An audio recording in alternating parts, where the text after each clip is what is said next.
need a wider view camera. Do we? Hello, everybody. This is Nancy Reyes with For Your Canine. And Lisa Bataska with Canine Defined. Thank you for tuning in. Today we have a special treat all the way from the UK. So we have that's why we're at a different time today because we want to be kind to Dr. Murphy and Elliot so they can get some sleep. So from the UK, we have Dr. Kathy Murphy and Elliot Connor. Dr. Murphy is a veterinary surgeon and a neuroscientist, and Elliot Connor is a well-known in the UK for man trailing and scent work or scent discrimination. So we're going to let them introduce themselves a little bit, and we're going to get started. So Dr. Murphy and Elliot, welcome. Thank you very much for having us. So I am Kathy Murphy, and I am a veterinary surgeon. I qualified in the 90s. Always had an interest in the brain, but I went into general practice to start with, and then started working with shelter dogs in my clinical career. Got more and more interested in the brain. I went down the specialty route of specializing in anesthesia and analgesia, so pain relief and general anesthesia. And that's really just because I was interested in the brain, the nervous system, how it works, how it doesn't work, how we can support our pets to be comfortable, and also understand a bit about how their brains work. And at some point, I kind of went off on a tangent and did a PhD in behavioral neuroscience, and then went off. And that's how I met up with the other guys in the Brain Camp crew who are not here today, because I moved to the States and did a professorship over there in neuroscience and veterinary anesthesia. I now work back here in the UK, but with behaviour vets. So I work with the team at Behaviour Vets, focusing on veterinary behaviour and specifically for me doing consultations in pain and behaviour. And a lot of our work is with sports dogs. So Bobby Banbury, who I work with, is a competitor, agility competitor. And a lot of the dogs that we see at Behaviour Vets come through her as pain and behaviour cases. So yeah, that's a kind of whistle-stop tour of my career. Why I'm here today is that at some point I set up Barking Brains, which is an educational platform to help bring neuroscientific information to the dog training and behaviour world, because I was seeing that there was a bit of a gap between what we do and what we understand, and I wanted to help bridge that gap. And neuroscience now, modern neuroscience, is all encompassing, so I wanted to be able to bring all of those disciplines and apply that work to what we do practically with our dogs. So Brain Camp was kind of born out of that, because if you had to listen to me just talk, then it would get boring quite quickly. It's pretty boring. But the great thing about Brain Camp is I do my talky bit and get super excited and geeky about all the brain stuff. And then we can actually work with the dogs at Brain Camp, either your dog if you've got a working spot or other people's dogs if you're auditing. And we can work with the dogs on the exercises that we've developed out of that brain theory, all the neuroscience and the kind of foundational theory work. And we get to put it into practice. And we get amazing results during the seminar. Like we also get, it's great to kind of travel around and we meet people who have been to our earlier brain camps and find out how they're getting on, and find out the amazing results that they're getting in the various disciplines that they're doing. But we also get amazing results actually during the seminars. So for me, that's fabulous because I do a bit of talking at the beginning and then I get to watch these guys with all their practical skills. Oh, wow. That sounds great. All right. I'm so excited that you guys are coming. So anyway, yeah, I think you'll love it. So I think so too. my name's Elliot, and I'm the husband. She wouldn't change her name, but so I started man trailing probably about 8 or 9 years ago. I was in search and rescue for 5 years, and that's where I started to learn how to man trail, which is scent specific trailing basically. So it's finding missing people from their scent. So you can use like their toothbrush, their pillowcase, a bit of clothing, their car door, anything you like. During that time, I got really interested in how scent works, how the dogs reacted all the time to what we do, and out in the environment. So I decided to try and do a bit of scent work with my dog, and I just got hooked in that straight away. I spent two and a half years with a very good scent work trainer in the UK, basically just shadowing. And I learned everything that I know now pretty much from them. I'm also registered with a company in Holland, in the Netherlands, called Scent Imprint for Dogs, where I actually have my qualifications from in man trailing and in scent work. And now I teach all over the world. Brain Camp was brilliant, really, because for me, my thing is about letting the dogs do their thing and not interrupting too much, so that when they're doing scent work, I like them to be away from the person if they can. You know, if they don't have to have a leash on, I like to just stand there and watch the dogs do what they want to do.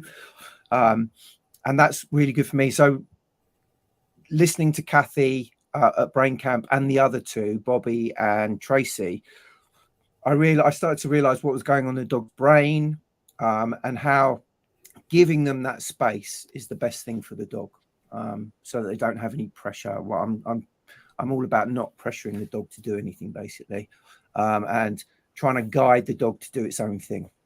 We basically, we look at the neural processes around autonomy, what it means for the dog to work autonomously, and how we balance that with being able to guide the dog so that they're actually doing the task that we want them to do. And how do we actually get them to be self-motivated to do that task in the way that we want them to do it, without having to interfere with their natural flow. So it's about learning the theory that then leads you to train in a way that enables you to harness that natural drive, but harness and direct it without interrupting the dog's natural flow.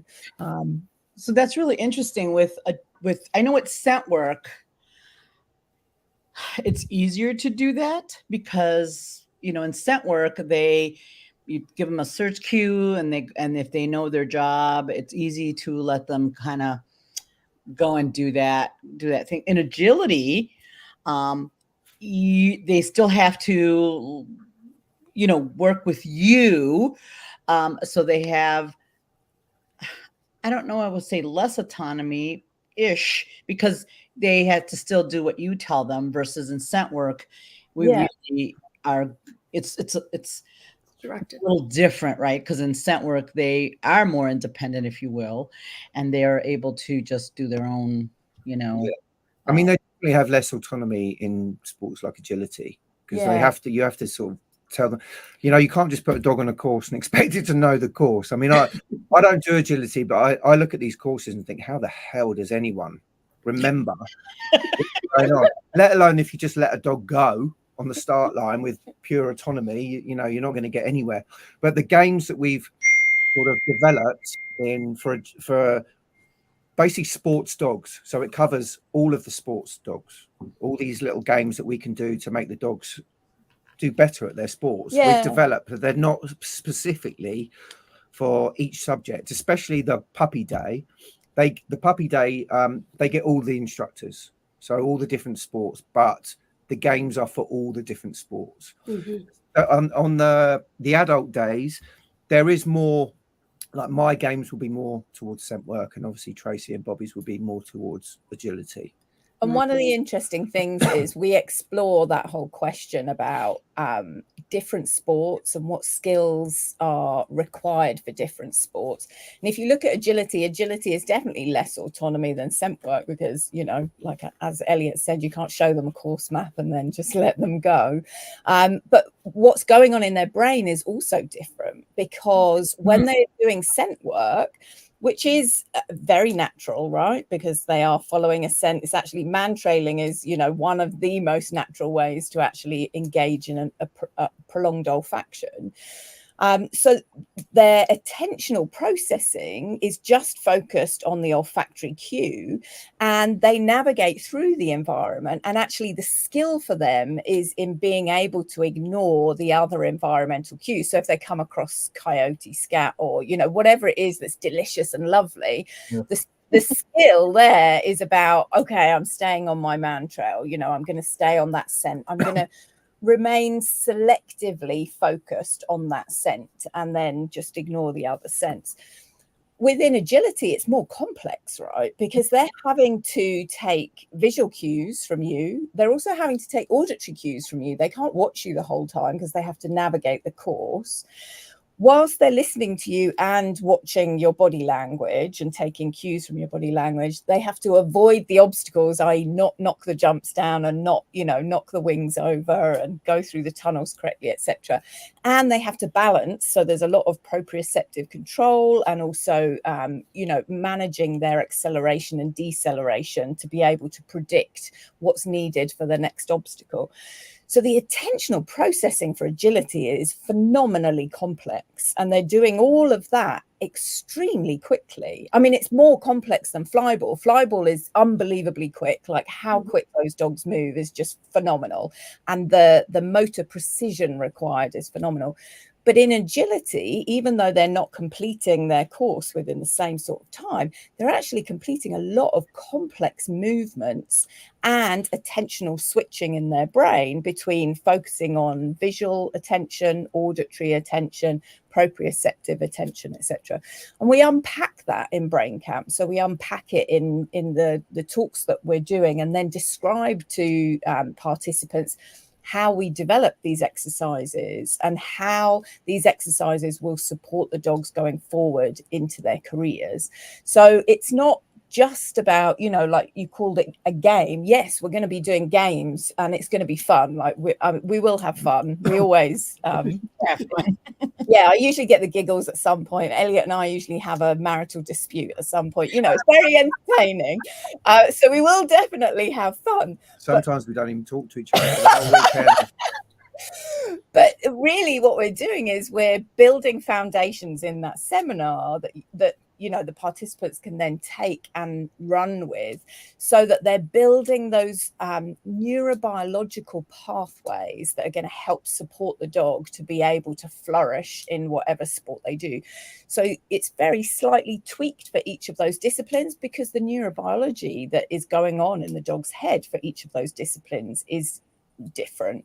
So yeah, it's a really, that's why I love it. I mean, I'm super geeky anyway, but if anyone's geeky, they definitely want to come, because we go off on lots of tangents and we always we take our feed from the audience. So whatever the audience is interested in, we'll unpack in that seminar and then very much apply it to the work that's going on. And we can, you know, we reflect also. So we'll go and do a practical part of the day, and then we'll come back and we'll all reflect as a group, and then we'll kind of unpack some. Yeah, I mean, Kathy basically does a talk first thing in the morning, and then from that talk, we'll go off in our groups and do exercises that relate to that talk that she's given, and then we'll come back to the middle or whatever, and Kathy will do another talk, and then we'll all go off and do the practicals for that. So we try and do bite size so that you don't get bored of listening to me talk all the time. Oh, no. Well, Lisa and I already went to a workshop, the Resilience Rainbow. We were just real little on the geeky side as well. So yeah, right. I also saw you. What we went to, was it North Carolina? Carolina, yeah. So I also saw Brain Camp a couple of years ago when you guys were in South with Tracy again. Not this last December, I think the December before. Carolina. And I had my baby Papillon with us. Yes. Why don't I remember that? I remember your baby Papillon. Which location was that? North Carolina. Was where Tracy. Was it Deb Norman's place? Was that where Tracy was? Because that's what Tracy trains out of. Yeah, I've got terrible memory. Right, okay, now I'm putting everything together, because you looked at me before and I was like, yeah, and we spoke before, yeah. Yeah, because I wanted to go to that Brain Camp. Unfortunately, I was traveling as well, so it wasn't able to go. So let me ask you, so like one of the things that is a big I don't want to say problem, a big issue, if you will, in scent work as well as agility, is dogs being highly aroused. Yeah. And I know there's different levels of arousal in depending on the dog and depending on what they're getting ready to do.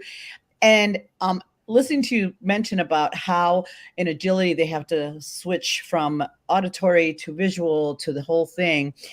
We're going to geek out a little bit from a neurological position. How I know the games will kind of address some of that, but that's got to be one of the most challenging issues or problems if you have a dog that tends to be on the higher end of that.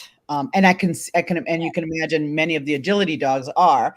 In nose work, we can go from not so motivated to, super aroused. So we have a bigger spectrum, but I know in agility, a lot of those dogs have a lot more arousal, and some are not able to too much, right? To be able to focus. I assume you'll talk about the curve quite a lot. Yeah, so we'll go through some of the fundamental neurobiology around arousal. Arousal is really interesting because you get kind of generalized arousal, which is what we're usually talking about most of the time when we talk about arousal in dogs. And then you've got kind of specific arousal around what type of arousal it is. But it's also really interesting because arousal can go up and it can go down, and it can do both of those very quickly. And some dogs have very good control over their arousal. So like peak control of arousal would be a dog that's relatively calm when it arrives at the trial, gets out of the car, does its thing, trots down, cues up, no big drama, goes into the ring, and then is like a fireball around the course, and then comes out and is like, oh, okay, I'll just have a sniff here, I'll go back in the car. That's actually quite rare. Why? Because it is so incredibly difficult. That's like, when you take your kids to a party and then you expect them to come away from the party and immediately just be chill and quiet and just think, oh yeah, I'll just, that's not reality, right? Because it's really hard to be able to control your arousal levels to that extent. So that's, you've pulled one of the key components of what we do in Brain Camp, which is that we look at these skills that aren't usually approached as skills. Most people think of skills for agility as jumping the jump or wrapping the wing or, those kind of things. But actually, to be able to practice and learn to control arousal levels for a dog is going to improve their performance astronomically. That's important. Why? Because anytime their arousal level is higher than it needs to be, they're draining their resources. They're using glucose, they're using oxygen, they're using up all of the metabolites, etc., that they would be using for normal healthy function. And if they don't have such good control over their arousal levels to be able to gently bring their arousal level back down so that they can step back down to, going home and relaxing, they're not going to sleep as well. Their sleep's going to be disrupted, etc. And what we also know is that when dogs can engage in exercises that support them to control that arousal levels, we see them sleep better. We see them recover better from the change in routine associated with trialing versus non-trialing.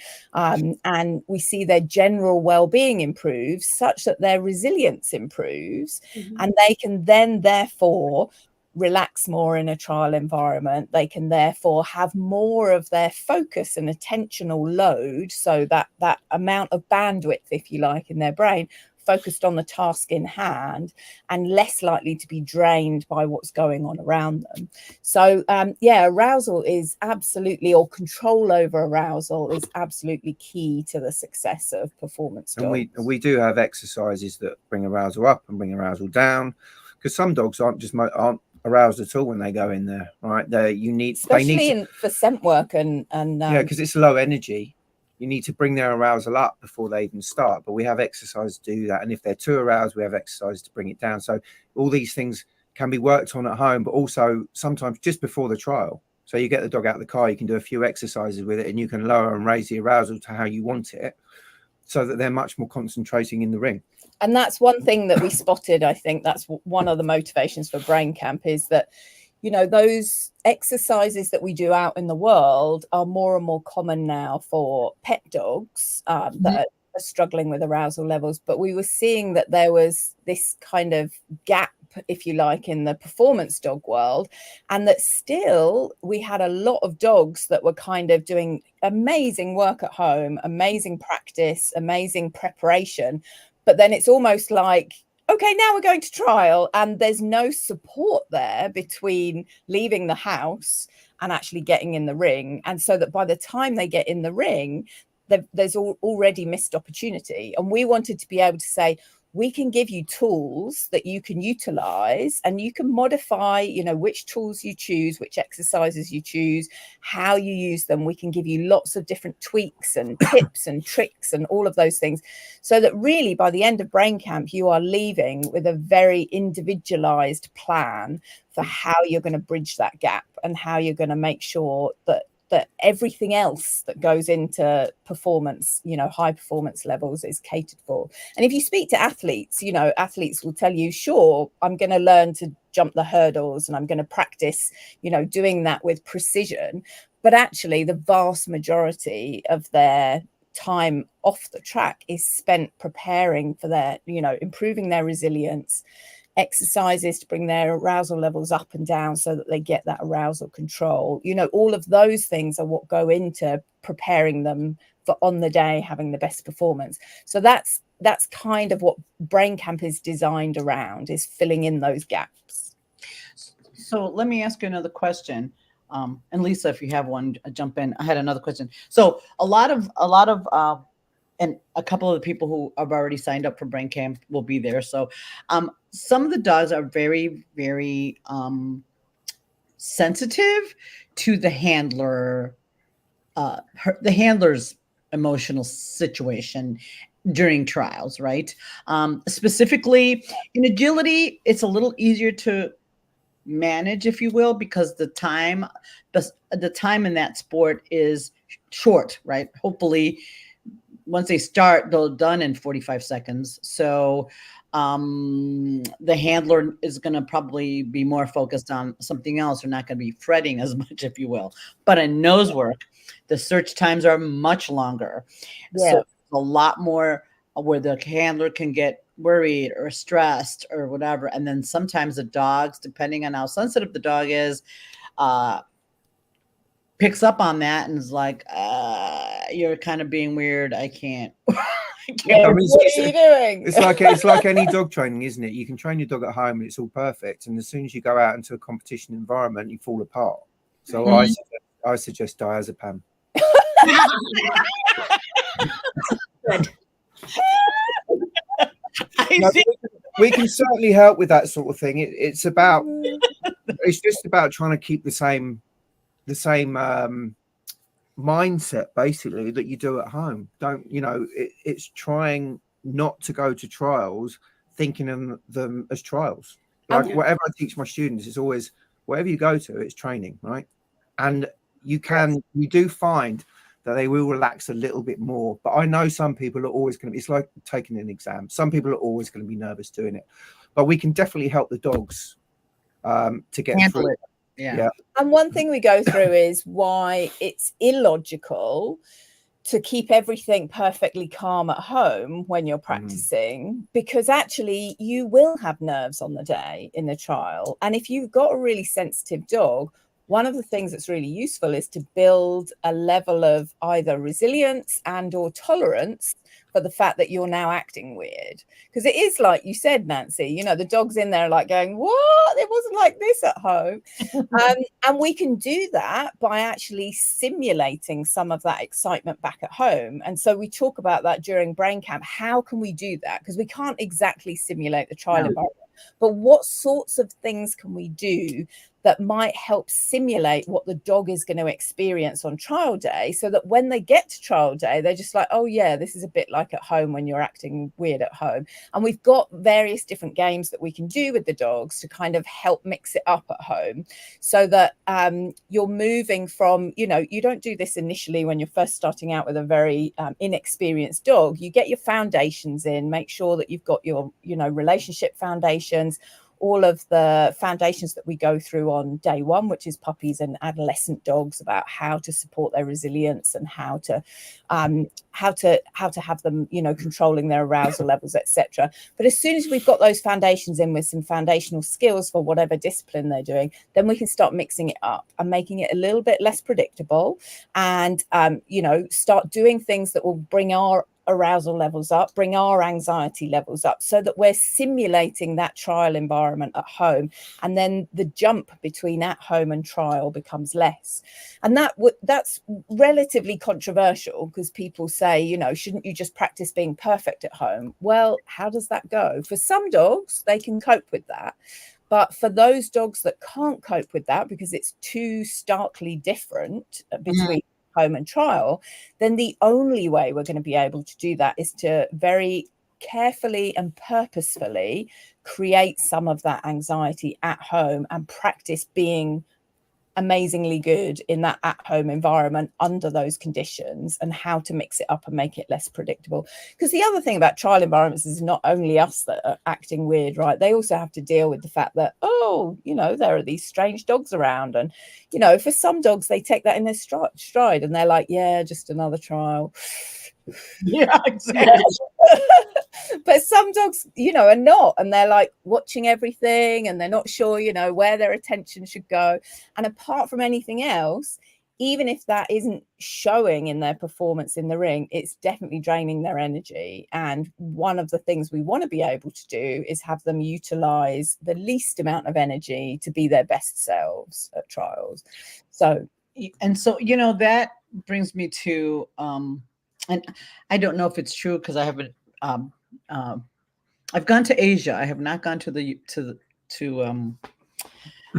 the Europe.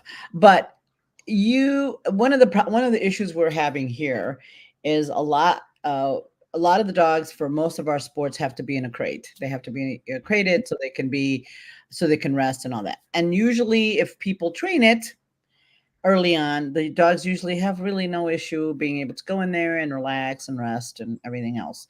And I wonder where Lisa went. So they have less of an issue with that versus and that's one of the problems we're having. The dogs are so stressed being in a crate, or they're not happy, or they weren't trained to be in a crate, because now that's becoming more of an issue, if you will, versus before everybody crate trained their dogs. Not anymore. For whatever reason, it's just not happening. Not happening. I don't know why. So that's causing the dogs not to have that safe place or that quiet place to be, whether it's in a crate or a car or whatever. So, and that, like you said, it just goes back to about draining the energy for the dog, because if the dog's upset about being in a crate, it's going to affect how they're going to work in you know, and right or wrong. So in Europe, how is that? How, because I know you guys don't. They do for agility, generally. I think a lot of agility shows now the dogs will be kept in the vehicles. Scent work and man trailing, we never do it. Or some people do, but it's kind of The difference is we don't usually train in indoor locations, and if they are indoors, they're usually next to the vehicles. And because our weather is like that, it's like always raining, always cold. 2 days in the middle that are really hot. I'm being facetious, but our weather is not too extreme right now in 2024. So we have the luxury of most of the time being able to manage the temperature. And it helps the dogs a lot, because Kathy will explain a bit more, but when dogs after their training or after the thing, if they do go back into somewhere they feel completely safe and they can actually sleep, that's where they learn. that's where they learn what they've just learned, and that's when it actually sets in their mind, right? Yeah, and the good news is that we can make huge inroads into recreating that in the situation that you're talking about. So those kind of big indoor venues where you've got an area where the crates are, so that the dogs are in a temperature controlled environment. And we'll go through tips and tricks of how to do that and then how to create that kind of safe space. That's what you're looking for. And it sounds dramatic, like safe space. My dog's not unsafe. No, it's not. But, you know, in terms of being able to create an environment that your dog goes into that is familiar and predictable, we'll talk about predictability and how important it is for the brain processes, how to create that a micro environment so that, like you said, Nancy, there's less energy drained before the dog is then taken out, either for training, because that's, you know, often the environment that they're in for the training as well, or for trialing. So yeah, and it is a challenge, because unless we also include that as something that we want to work on in order to, you know, create a well-rounded performer, if you like, then we're missing a crucial piece of the jigsaw puzzle, because it's not, you know, the 45 seconds is how we judge how well the day went, but there's all the other stuff that goes into preparing the dog mentally for being able to walk into the course space and perform. Right. Well, like in scent work here, the dogs are kept in the cars, but you know, we crate them in the car, or they can be loose in the car. And a lot of dogs, so they're used to that. Some, you know, are used to that. But like at our facility, you know, we create inside because we have classes. I mean, sometimes if we go off site, obviously the dogs are in their cars, and that's kind of how we work it. So they're used to that. But we're finding people that are pet owners now becoming dog sport enthusiasts, you know, and they switch over. The dogs had never been crate trained, so then crate training for the dog sports becomes a problem, because it's like here, especially in the US, we create, you know, agility venues. Nobody does it outside anymore because, you know, they don't want to. Much rather be inside. Where the cattle is. I'd be the opposite. Yeah, they want to be inside and comfortable and all that stuff. So we haven't had outdoor trials, and oh my gosh, I cannot tell you. I mean, some places still do, but it's not very common. Most of the time are in facilities. And scent work, most of the scent work, they are crated out of their cars most of the time. But there's other, you know, some of the venues where you can crate inside as well. But a majority of the scent work is they are created, you know, in their cars for the competitions. But for classes, they can do a combination of both. But even then, some dogs are not comfortable in the cars either. So no. I mean, you've got to train one or the other, really, haven't you? Otherwise, you're going to be a bit stuffed with your training and trials or whatever. If the dog's panicking, if the dog's not happy, it's not going to perform how you want it to perform.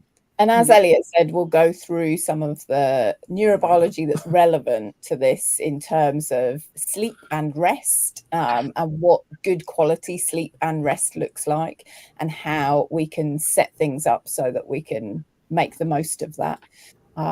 Because that's another thing is, you know, if the dog is awake for that whole period during the day when they're learning, you know, if you're at training, etc., that's not optimal for the brain. It's certainly possible for the dog to learn and still, you know, make progress, but they'll make much better progress if we can break that up according to how the brain cycles in terms of sleep and rest needs, because that will support learning, it will support memory, and it'll also support, you know, saving all of those valuable resources. So it's a good example of something that's important that you wouldn't usually think of. So let me go ahead, Lisa. Go ahead. One of the things, the reason why I personally liked Brain Camp when I first saw it, and that's when I was like, Nancy, we should really do this. It's really cool. The thing that really drew me was, so in competitions, I see in agility, very highly aroused dogs, knocking bars, having a hard time, stuff like that. And I like that you talk about the arousal piece of it and how to work it, because people don't know how to do that. And some people, in my opinion, I'll say that, believe that drive is arousal, right? And we know, and that becomes problematic because it can interfere with performance. And so people they get frustrated and so forth with that piece. That really drew me in I'm geeky too. I love all the biology aspect of it. So for me, I was just drooling as you were talking. So that was awesome. And then just the way to apply it and stuff. And I've incorporated a lot of the stuff from what you guys have done just for regular everyday dogs, so to speak. Yeah. But here's my question in relation to arousal. Because of what's happening in the brain, and if you can kind of talk about that, is there an impact? It's harder for teenagers to be able to bounce up and down versus a puppy or an older dog? Can you talk a little bit about that? So the adolescent brain is really fascinating. It's one of my favorite topics because basically everything's developing along a normal trajectory during puppyhood, and then things go weird during adolescence, and then everything kind of settles out in adulthood. And the weirdness becomes something that we end up fighting against unless we actually understand it. But once we understand what's going on in the brain, then it helps us to be able to support the adolescent dog through that period, working with what's going on in the brain rather than against what's going on in the brain. And there are some really big things that change during adolescence. So, one of the things is that part of generalized arousal is that you get this release of adrenaline and cortisol. So you get this kind of spike in all of the chemicals that are around the body that enable the body to be that active and to increase activity levels. And initially, that's increasing attentional focus. Like if you go into an exam, you need to be a little bit nervous and a little bit jittery to be able to focus on the exam and to be able to exclude everything else that's going on around you. And the same is true when it's happening to our dogs, is you get that release of adrenaline and cortisol and all of the cytokine and hormonal changes, etc., that happen as arousal level increases. But if the arousal level keeps increasing, what actually happens is that there's a tip over point. And this is the same with the example of going into an exam. If you're a little bit anxious going into an exam, you're going to be able to perform better because you can focus on the exam. If you're really anxious, so if you're a bag of nerves, you're actually not going to do as well in the exam. Why? Because you're so nervous and so jittery that you can't focus on the task in hand. And the same happens for our dogs. Now, during puppyhood is all about trying the extremes of emotion, different emotions, the extremes of arousal, different arousal levels. And you'll see puppies, get very, very aroused, very, very active. And then, 5 minutes later, they're fast asleep. So they go through those cycles of arousal really quickly. But during adolescence, the biology changes such that it becomes much more difficult for the dog to be able to control its arousal levels. And any stress, and by stress, I don't mean like trauma, I mean just general kind of, wow, I didn't expect that, or whoa, that's exciting. So when we talk about stress in that sense, we're talking about anything that increases that adrenaline and cortisol release and that kind of physiological effect. But anything that triggers that in an adolescent dog is going to take twice as long for those levels to come back down to normal. So it's going to take twice as long for the adrenaline to come back down to normal. It's going to take twice as long for the cortisol to come back down to normal. And yet, because we've been training during puppyhood, we're like, what's going on here? You know how to do this. Like, you know how to manage that I'm throwing the ball for you and then I want you to do a sit-stay, for instance. As an example, I've seen that you're brilliant at this during puppyhood. Why is this suddenly going wrong now? Oh, it must be because you're naughty, or it must be because my training's failing, or it must be because I need to change something. If we just understand that it takes twice as long for the dog to be able to bring their adrenaline and cortisol levels back down, then we understand, oh, okay, so now this is harder for you during adolescence than it was during puppyhood. And interestingly, it's harder for you during adolescence than in puppyhood and adulthood. It's like adolescence is the sandwich, the sandwich filling in the middle. Everything is much harder. And along with that, their prefrontal cortex, which is the bit of the brain right at the front that makes all of the decisions, that's what kind of we do our thinking with, if you like. That bit of the brain in adolescence during puppyhood, that bit of the brain is developing along a trajectory that has it be roughly the right size compared to the back of the brain. But because of the way the back and the front of the brain develop, as we go into adolescence, the prefrontal cortex, the front part of the brain, is actually relatively smaller than the back of the brain. So now in adolescence, you have a dog that has a brain that finds it really difficult to make decisions. And it's not that they can't, if it was that they couldn't, we would notice that we couldn't do anything with any adolescent dog. We know that we can with some adolescent dogs, but we also know that a lot of adolescent dogs find it difficult.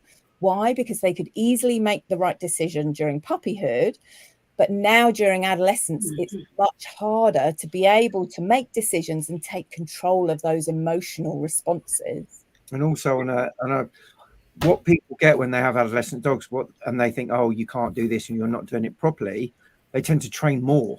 Yeah. That's the worst thing you can do for your dog. Train the same or train less while they're going through adolescence. It's still going in, isn't it? It's still, and train differently, mix things up more, because the attention span is shorter. Their ability to tolerate anything that isn't, quite what they were expecting is lower. And again, it's not absolute. It's not like they can't tolerate anything, but it's just that everything is so much harder. So once we go through that, as Elliot said, we can set you up with, okay, so this is how to set up your training sessions for the adolescent brain. And this is how to, what to expect during adolescence, and how to decide what you're going to teach during puppyhood, and how that's going to be different in adolescence. And then the great thing is, if we do that, it all comes together in adulthood. So they get there eventually, and they get there, just as well. But if we get stuck in adolescence working against the way the brain is working, then that's where things could become quite stressful for the dog and for the handler. And don't worry, it is adolescence. It will happen. Yeah. So the more you think about it, the more you're going to be focused on, right, how can I get this training right? You do more and more training, the dog gets more and more confused. So you just got to accept that it's going to happen to most dogs. And just I'm in that process as well with my he's almost 2. He'll be 2 in maybe 4 months or so. Right now, I'm having to learn how to. Yeah. Adolescents can go up to what, 4 years old? Yeah. Like you take them out of adolescence, and then you do a couple of good training sessions. Then that's it. Yeah. And that's kind of where I'm at too with my young lab, which you will both get to meet. But yeah, he's like brilliant. So I guess for me, the practical application of what you're talking about, because I found this missing. I've heard different things. How you go through, it's kind of like, I guess, the adolescent brain. So I'm going through some health stuff, and I'm like, oh, dogs feel like that too. Like, oh, I should consider that. And I find when I work with people, and I work more from a pet perspective, we do day school and stuff like that. I mean, I play games, but I stepped away from that. I focus more on where the dogs need to stay in homes. Usually if you're doing a sport with the dog's pretty much going to stay, right? So that's great. But I want the dogs to stay in the homes because, the shelters are full now with all ages, but primarily they were full more with teenagers because people don't want to put the work in. Right. So when I heard all this, I'm like, you guys, we're missing a really valuable piece. Like biologically, they are not equipped to handle that right now. Yeah. So people would get upset and resort to more heavier training. And obviously there's a whole nother story behind that and why that could become very dangerous during the age of teenage time. Right. Which I'm hoping you'll kind of address as well. Yeah. The adolescent brain is also more sensitive to punishment training. So that punishment training is going to have a different impact to the development of the brain than it would at other times. So adolescence is, I always say that it's a time when we really need to protect them, understand them, protect them. And that doesn't mean say, hey, take a break for the next 2 years. I'll meet up with you when you're 3.5 or whatever. It's not about that, but it's just about having that understanding and compassion and the knowledge about, once you understand the neurobiology, then you understand, oh, okay, I can see now how to structure things in a supportive way. And I can see now what to expect as I'm moving with the dog through adolescence. So like you say, you know, we can avoid that reaching for something else, reaching for the harsher training methods, or as Elliot said, even just, you know, the choice to train more. Overtraining. Overtraining, because some dogs come out of adolescence and, you know, that even if they've had kind methods training, they've been overtrained during adolescence in an attempt to kind of control this. And there's a way to be able to continue to train without overtraining, which we go through. Yes. And we'll touch upon that on the puppy day as well, because the puppy day goes up to 14 months. So we're getting some adolescent dogs in the puppy day as well. So we'll go through what some of those brain changes are on the puppy day too. So Elliot, I had a question. We have a sport here in the US. I don't know if it's big in the UK. It's called barn hunt. So what it is, it's it's come over here now. Yeah. So one of the challenges in that particular sport is the way it's set up here, is that they are put in they call it a blind. So there's like, I don't know, 4 or 5 dogs in there. And then they go in and search or, you know, do their thing. Yeah. And for some dogs, it's a big problem because some are not great with other dogs. Some of them, it's a cue that they know they're going to go in and do this. So hold on. So they have more than one dog in the search area? Well, no, not in the search area. Oh. In the blind where they're waiting to go in and search. Right. Okay. So the way it's set up. So let's say, for example, you're in a room with 5 other dogs seated with your handlers, and one dog at a time you go in and search. But being in that space for some dogs, it's a cue that they're going to go in there and do that search, right? Yeah. So they already know they're sitting there with all these dogs, and depending on what number you are, it's usually 5 dogs. So 1 through 5. So if you're dog number 5, you've got to wait until those dogs go. What's the reasoning that they have sort of the reason they do it is for that particular, like all those 5 dogs will have the same hide, if you will. Right. Okay. Right. The rat will be in the same place for those 5 dogs, so that those people can't see where the rat is, you know, whatever. And then they change it. The next 5 dogs the hide is in a different spot. Right. So that's why they have to be sequestered in that space. Because don't you have the same hide in nose work? But you don't have. Yes, in nose work, right? In nose work, we have the same hide, and that doesn't apply to nose work. But the person that developed this sport, that's kind of how she set it up. So right. I don't know why. Yeah, I suppose it's because in scent work, the people who are helping aren't running the dog, so they can't see what the hide is. So in barn hunt, we need, you know, it's very labor intensive. So that way people can help. So the people, while they're waiting, and then so they move the hide. So that's another challenge that we don't have in nose work. Because you're right, in nose work, the hide doesn't change for all the dogs run on the same hide. Versus in barn hunt, so there's residual odor from the rat. Yeah. You know, you put it down, then it's going to move, and you have to move it. So the discrimination has to be much sharper in barn hunt than it does in nose work, if you can make that, you know. So the arousal. So for some dogs, it's two different types of arousal, right? One of them, they can be just really amped up about going in and playing the game, and some of the other arousal could be that they're really stressed about being in there with all the dogs, which is. So is that 2 different types of arousal for them, and would those be differently addressed or whatever? Because I just thought about that, because in barn hunt, some of the dogs are like, woohoo, we're gonna play the game, and they're waiting and they get more amped up. Other dogs are like, oh my god, all these dogs. For some dogs it'd be like going to the vet. Yeah, right. Well, it Yeah. will sit in the waiting room with other dogs. Yeah. You know, Yes. a lot of dogs don't like that. It's definitely different arousal, isn't it? Yeah. So One's excitement. And yeah, and also one's goal directed and one's not, which means that the dogs that know, that are predicting what's coming next and have high arousal related to that, even if there's a bit of stress or anxiety mixed in with there because there are 4 other strange dogs in the room, you know, nothing's clean, right, in biology. Right. Everything's a little bit mixed. But those dogs are going to be able to switch their brains into an attentional focus on the anticipation of what's coming next. So they have an outlet for that energy. They have an outlet for the adrenaline, the cortisol, the hormones, the cytokines, everything that's running around their body. The dogs that are not so much focused on predicting what's coming next, but more thinking, what's going on here? Am I going to get eaten? They don't have that same outlet. So that's a very different internal process. There are a lot of other things going on internally that can be changing their physiology, and they'll have different changes in inflammatory markers, etc.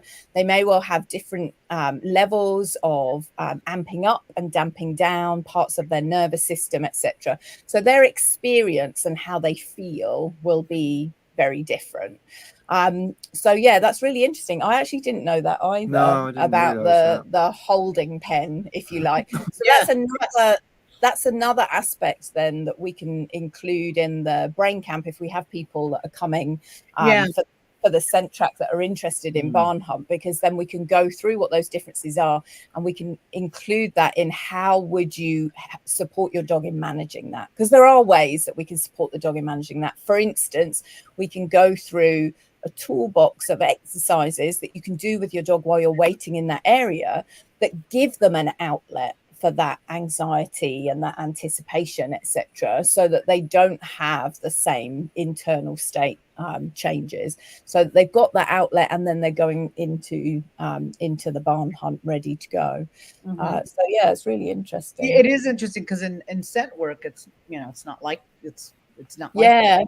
It's the same hide. Everybody doesn't look, you know, and that's why everybody waits to go and do their. So it's not the same thing versus, you know, it's just very interesting that for barn hunt, yeah, I was like, because I thought about that, because now I'm doing barn hunt with my little beagle that I rescued, and for her, it's been she likes other dogs, so that's not a stressor for her. But I did notice some of the dogs that were sitting in there, I was observing, like you could tell that some of the dogs are like, let's go, let's do it. And the other dogs are like, oh my God, there's all these dogs. And so, and so there's a lot we can do to support them with that, a lot we can do. And we can help people, because, you know, the great thing about these events is the auditing spots, right? The handler spots are amazing, but the auditors get to see each of the different dogs. There's no pressure on you, so you can relax. So you can take in all of the information as well. But yeah, we can go through the different tools and how you might identify which tools are most likely to be effective for a particular dog. And the great thing about the working spots is we usually have a real mix of breeds and a mix of ages and a mix of disciplines, which is actually really interesting, because we also get, you know, different types of dogs with different needs, etc.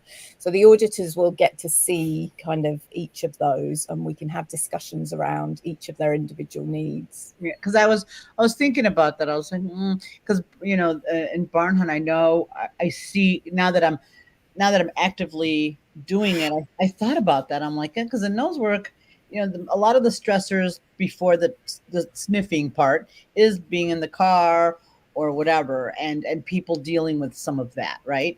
And we usually try to help our folks with that.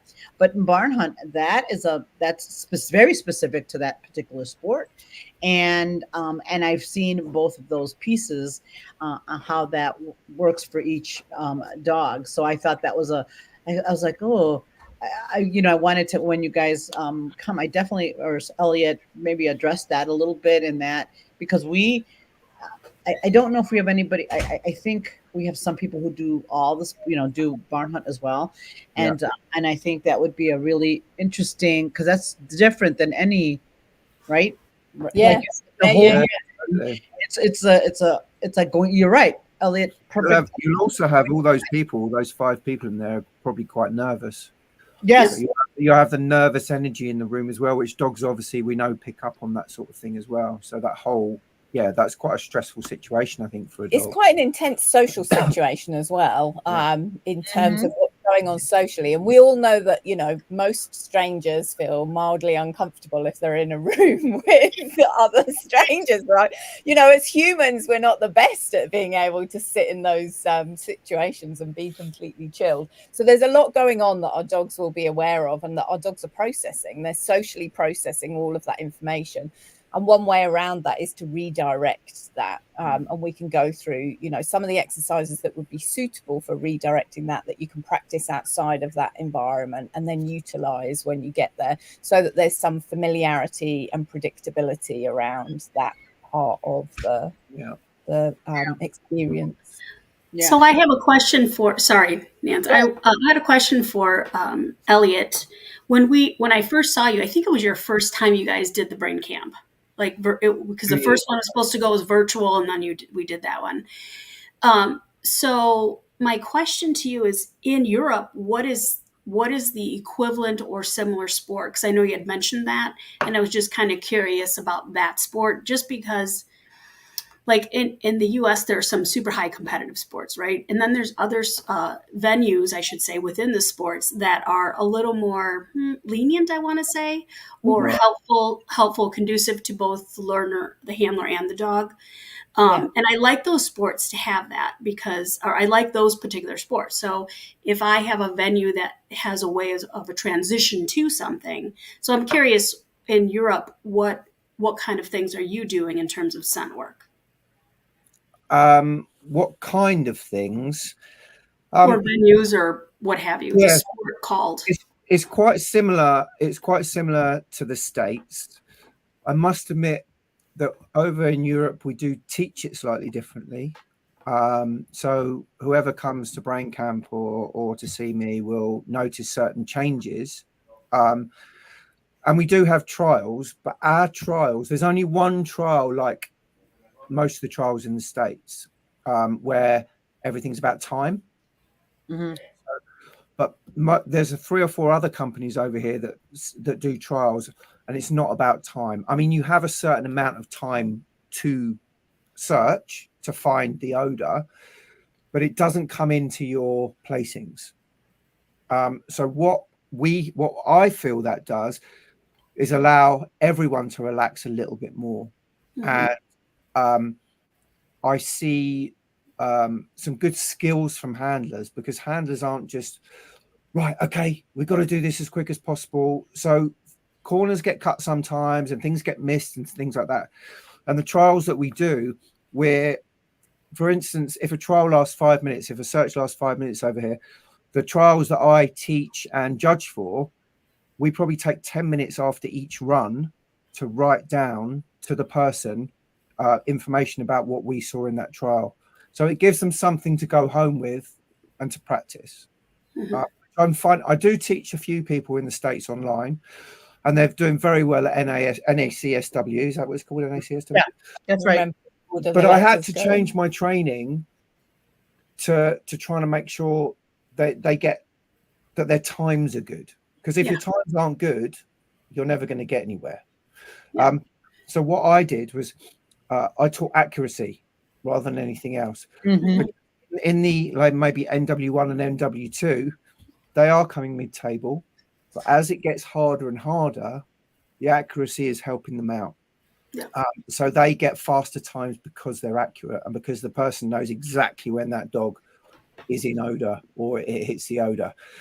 So that's really the difference. I don't know if there is really any trials in Europe.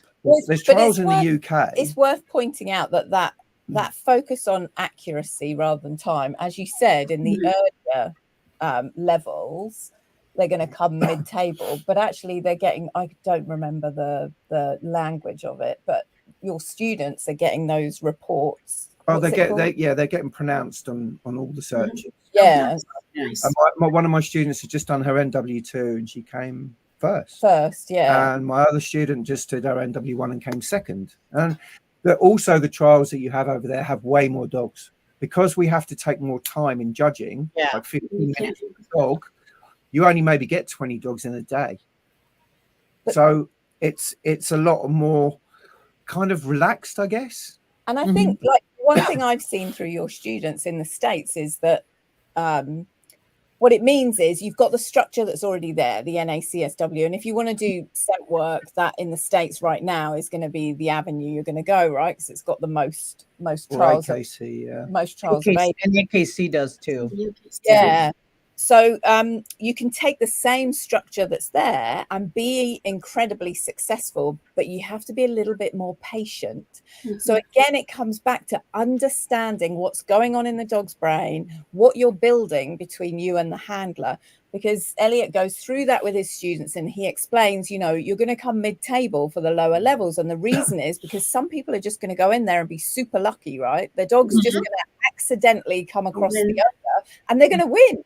But it doesn't mean that their dog has, you know, the accuracy or the skill or the problem solving ability that your dog does, but it doesn't matter at those lower levels. But as the levels get harder, then you start to see that all of that it's foundations. Yeah, basically. that time and effort that you've put into those foundations is then reaping the rewards because you've got really robust behavior that is built that doesn't require luck or, you know, doesn't require accidentally tripping over the odor in order to be very good because they're going to methodically be able to work through the area. So yeah, it doesn't necessarily mean that you have to change the framework of the competition, but it does mean you have to understand what the strategy is, because otherwise you would be thinking, but hang on a minute, I'm not doing as well as, you know, that dog over there. But once you understand how to interpret the dog's body language, how to work with the dog on accuracy, ensure that the dog's, you know, confident, working autonomously, motivated, etc., then you're like, okay, I can see how we're going to progress through this. And that is true because we are having that issue in the States. Like we are very big at my facility and in our area about foundation. Don't worry, you got to go slow to get there fast. And people want to hurry up and do it. And I'm like, well, and there you will have people that do well at the lower levels, right? They're going to do better. But where they're going to struggle is when they hit the higher levels. They're just not going to do as well. So that's just kind of how it is. And people are always in such a hurry, you know, to do that. So somebody had a question. Well, a couple things. Christy had a comment that we were talking about the barn hunt blinds, that in AKC, they're not as structured in that everybody can get in line. So it creates a little bit of that holding pen situation that barn hunt does. So that is true, Christy. I would agree with that. And so is that AKC for scent work? Yes, AKC.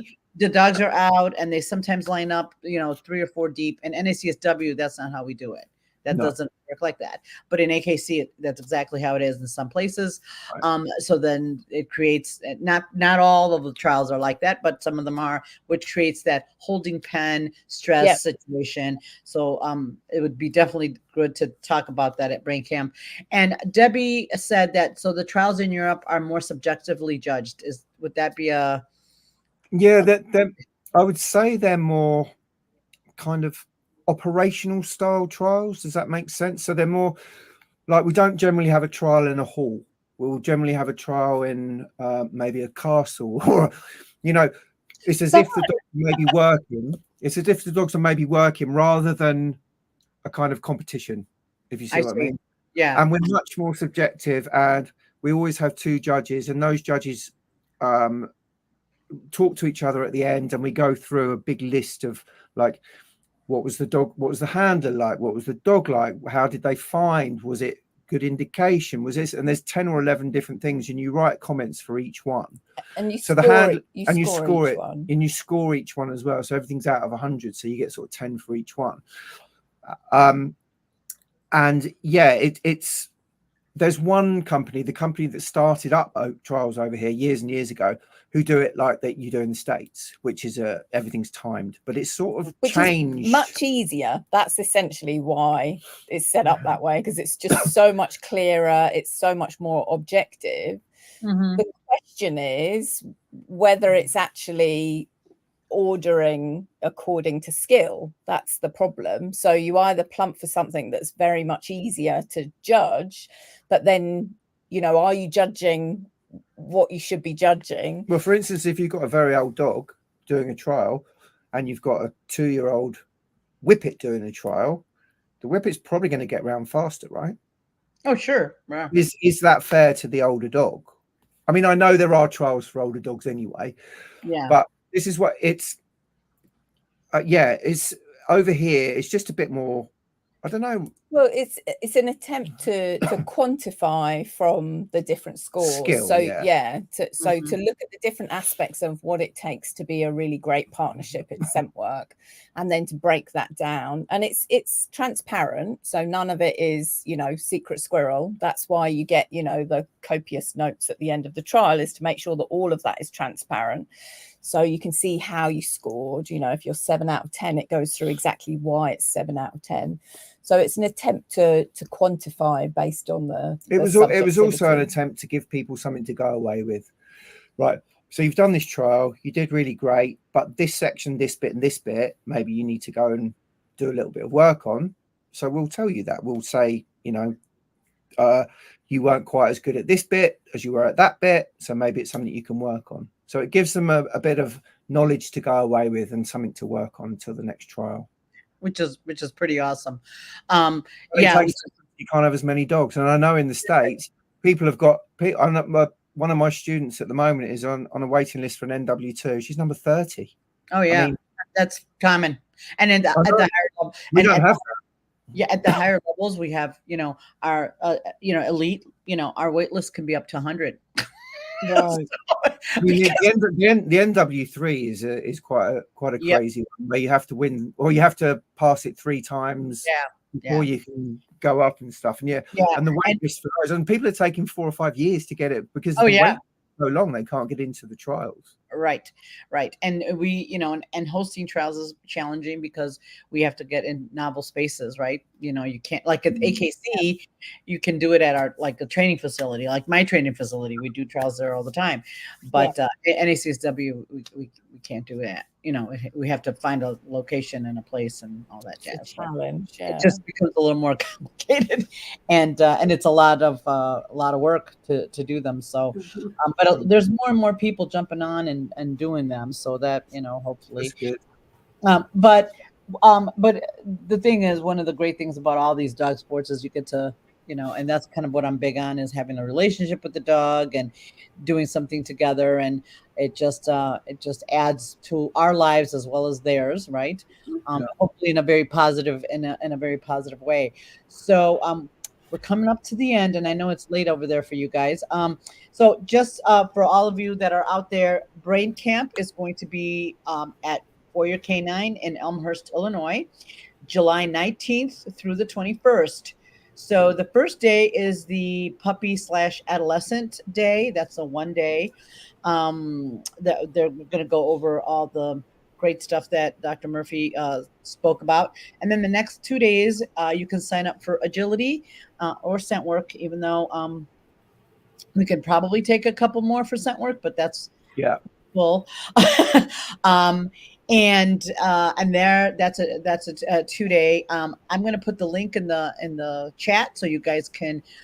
There's still spaces in the adolescent and for the agility track. Agility, and there's still plenty of auditing, so you can sign up for that if you want to come and observe and learn. And as Dr. Murphy said, you can kind of wander between both and check schools out. So that's kind of the auditors basically get to hang out with me because I move between the different groups and watch what's going on. So they're welcome to do the same.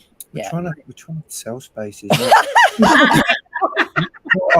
Ask for refunds.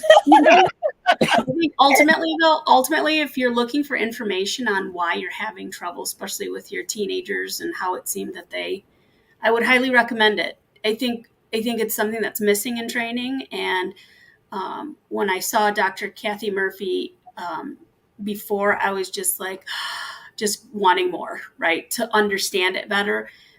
because it's missing in training. People think that they can do whatever, and there's actual biology behind it. So if you Right. come and work your dog, even if you don't do agility, I mean, I think there's some sequences with agility, but basically they assess each time you come out, they'll assess you to determine where your dog's at, whether you're working, able to proceed forward with the task at hand, or you need to step back. So that was the other nice thing that I saw is they will adjust according to where you and your dog are in at that moment, not focus on getting the task done. Yeah, it's the dog in front of you always. Yep. Always a dog. Always. Absolutely. And so, so yeah, I think that. So I just I'm putting that in the chat right now. You can also go to our my website and be able to grab the link there and go in and sign up, or email me if you have any troubles with any of that. Thank you both for joining us, chatting with us for a minute, and giving us all this great information. And then hopefully some of you will be able to come to Brain Camp. And again, if you have any questions or issues or whatever, please feel free to contact me, and I will make sure we can make it happen. Right. Brilliant. See you next Thanks. month. It's so great to see you guys. I'm really excited. It's gonna All be right. Yeah, I can't wait to see you guys too. So really excited about you coming out. Oh, the other thing I forgot to mention, Elliot is also doing a couple. He's staying. We're keeping him for a couple of more days. So he's on Monday and Tuesday, July 22nd and 23rd. He's going to be doing a couple workshops at our facility. The working spots are full. However, there's plenty of auditing spots there. That's also on our website at foryourcanine.com. So if you want to, and he's doing a full day on man trailing, which is a little different than tracking. And I think, again, the working spots are full, but auditing, you'll get to learn a whole lot there too. So those filled up. So it's going to be for us a week long of sniffing and learning, and so it's going to be great fun. So anyway, just wanted to put you out there. And again, thank you guys for coming on, and I can't wait to see you guys next month. Yeah, Cool. It's going to be great. Thank All you. right. Thanks, See you soon. Bye-bye. Take care. Bye now.